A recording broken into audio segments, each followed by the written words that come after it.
sometimes there's no justification for what you're doing. None. And there's none for this. I'm like, well, this seems kind of fucking cool. I'm gonna listen to it. It's deep, man. It's deep hot sofa. Let's go. I need to be. I'm not a man if I don't do that. Whoa. So. Woo! He's apparently in the middle of a philosophical fucking discussion, dude. I respect you, dog. I don't know what you're talking about, but yeah, apparently you're not. Whatever it was, you're. I'm just going. Well, I thought it was all vocals. This is the. No, that's the actual background. Damn it, man! I'm gonna get a fucking copyright violation for this, dude. It said all vocals.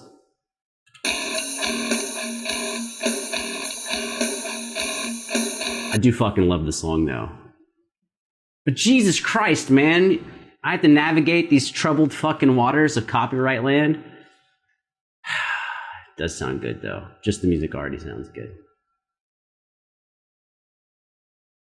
Let's fucking do it, dude. Murder this shit. I fucking believe in you, dude. Let's fucking go.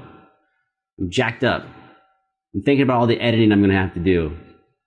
I'm saying to myself, it's worth it, because this fucking performance is gonna be the shit. Guy I don't know. Fucking Socrates. I want to hear your fucking Alice in Chains.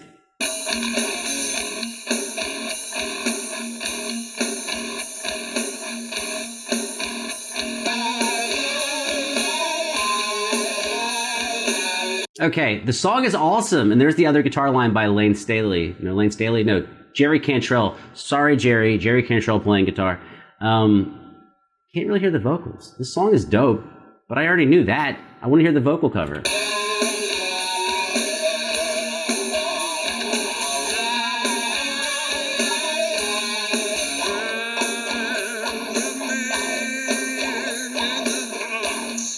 That's not bad. All right. My faith is restored.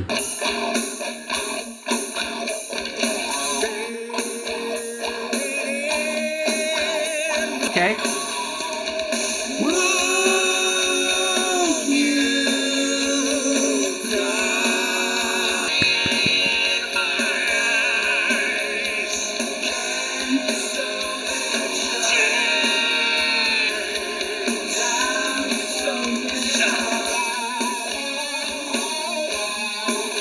Oh, dude, props to Sadhguru. If you guys don't know Sadhguru, you should fucking check out Sadhguru. Motherfucker be speaking all deep, many levels. Up, down, left, right. Sadhguru for the win.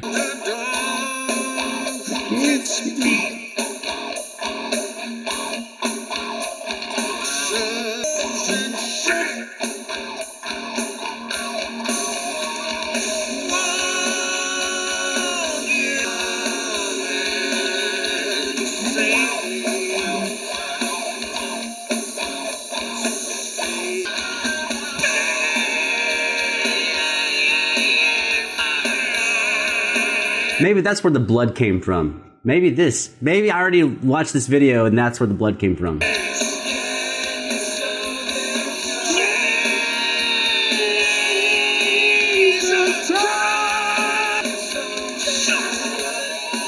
Guitar solo.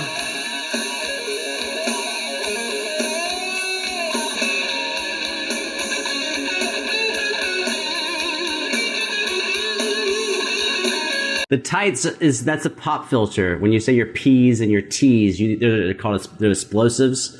So a lot of air comes out. So you have a pop filter and it catches the air. So those very bright P's and T's and possibly B's, they don't make it to the microphone. That's what that's for.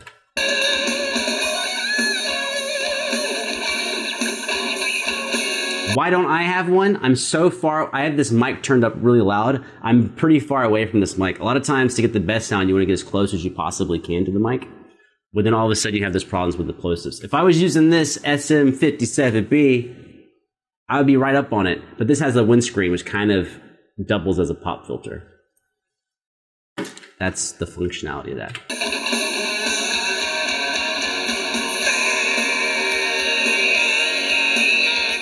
So also when he's screaming, he's leaning back. Now, of course, like his anatomy is not perfect or whatever, but what he is doing that makes sense, he's singing much louder here because he's basically screaming. So he actually leans back from the mic and is angling his mouth up, so the sound is going this way.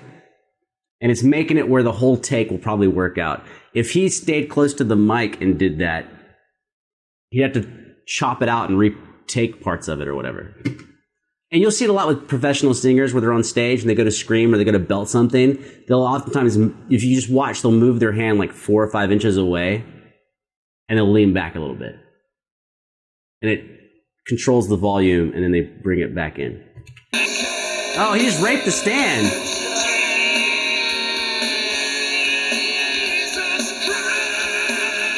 Also, that little triangular fucking tarantula device that the mic is sitting in is called a shock mount, whatever.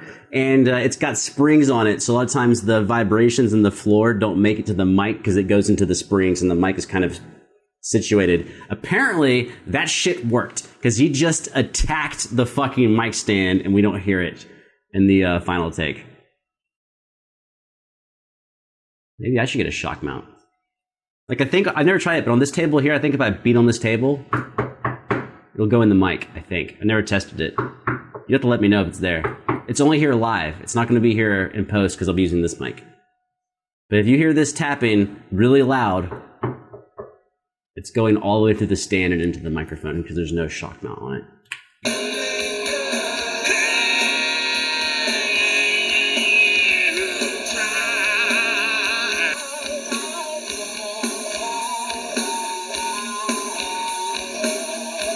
There's no way this video is getting past the copyright demons. This shit's gonna be like 11 seconds of music in the final cut.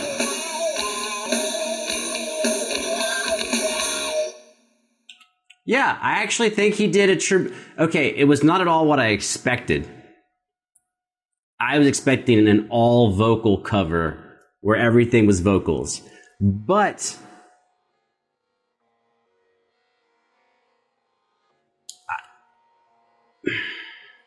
it's based on expectations. Since my expectations were kind of low, I'm going to say he murdered it. If the title was best version of Man in the Box ever, then I would be let down. But he murdered it. A lot of times we have, well, of course you've seen cover bands, but sometimes we have like open jams. God, do you remember those days? Fucking 9 months ago, before fucking COVID, 10 months ago.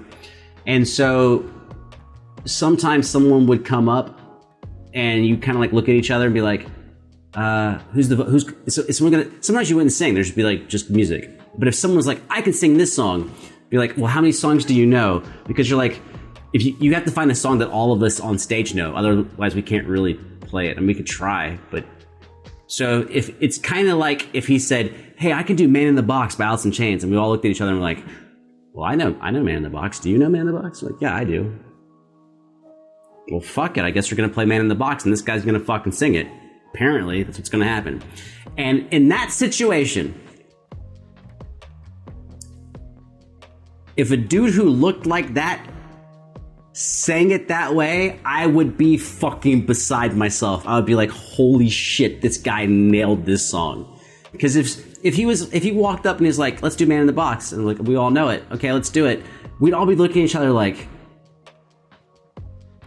there's an eye look that you have on stage where you go like, okay, it's just an eyeball look, but you're all kind of thinking the same thing. You're like, okay, this song is 4 minutes long, 5 minutes, 4 to 5 minutes long. Okay, if this guy's terrible, like if he's really bad, how do we get out of this song in 2 minutes, a minute and a half? Like, how the fuck do we just exit this song? And you'll be coming up with, as you're starting to play the song, you're coming up with ideas like, if this is bad in a minute 30, here's what we can transition into, or here's how we can take the main riff of the song and make it a riff of this other song. And then he'll be like, what are you guys doing? But it won't matter because he can't sing anymore because the fucking song's over. And so like, you'll actually, when you see people like when songs are going poorly and you see people leaning into each other being like, blah, blah, blah, blah, blah, blah, blah, blah, blah, blah, blah, blah, blah, that is usually what's going on. There's only 2 conversations that are ever happening when things are going bad, which is, dude, just fucking, look, the song's fucking 2 minutes long. It just sucks. Like, just fucking finish playing it. Or it's, okay, I think after this chorus, we can all just go play, and you name some other song that everyone knows on stage, other than the fucking singer. And you're like, we can go into this Herbie Hancock thing, we can do this Jimi Hendrix thing, we can do this other thing. Let's just, after the chorus, let's just all jump into this other song. And you just leave the vocalists hanging. Because the vocalists will be like, and then they'll all of a sudden hear that it's not the right music, and they might, who cares if they're mad? What are they going to do? The rest of the band's playing something else. They're going to turn around, like, what's going on? And then you might have one person, maybe, if you have like an MC or somebody, or someone with an active mic, they'll walk up and be like, yeah, thanks a lot, round of applause, Alice in Chains. You just fucking cut that shit off fucking halfway or 1/3 of the way through. You're like, that shit sucked. Can't do it. Yeah, so anyways, that being said, this is the long-winded version of, I think he did a fucking great job. For stereotyping, for an old guy with a fucking beard, I think he fucking nailed it. 10 out of 10. 10 out of 10. You know what, fuck it, 11 out of 10. Fucking love you, Santa.